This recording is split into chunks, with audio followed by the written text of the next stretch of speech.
কথা বলার, মোটামুটি এখানে কিন্তু 150-রও বেশি প্রাণবন্ত সেলিব্রিটিদের মোমের মূর্তি রয়েছে। এবং এই যে বিল্ডিংটা রয়েছে না, এই মিউজিয়ামটা কিন্তু 3 তলা বিশিষ্ট এবং সেখানে প্রায় প্রচুর সেলিব্রিটি, সারা বিশ্ব জুড়ে বিভিন্ন খেলোয়াড়, সিনেমা আর্টিস্ট বা সঙ্গীত শিল্পী, এমনকি কিন্তু নামি দামি যারা খুনি রয়েছে সেই খুনিদেরও কিন্তু এখানে মোমের মূর্তি স্থাপন করা রয়েছে। এগুলো এক একটা মোমের মূর্তি স্থাপন করতে প্রায় সময় লাগে 350 ঘন্টা, আর খরচ $1.5 লাখ থেকে $3 লাখ মতো খরচ পড়ে যায় এক একটা মূর্তি বানাতে।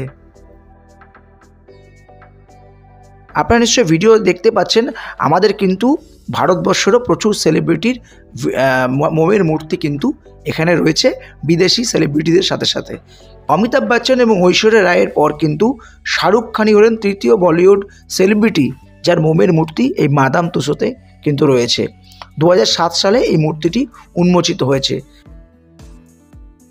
শাহরুখের পর বলিউড তারকা সালমান খানের মোমের মূর্তিও কিন্তু উন্মোচন করা হয়েছিল। আর 2008 সালে মাস্টার ব্লাস্টার সচিন তেন্ডুলকর, যার সাথে আমার ছবিও রয়েছে, আপনারা দেখতে পেয়েছেন নিশ্চয়ই, সেই মোমের মূর্তিটি কিন্তু উন্মোচিত হয়েছে। তবে প্রথম কিন্তু মাদাম তুসোর মিউজিয়ামে কিন্তু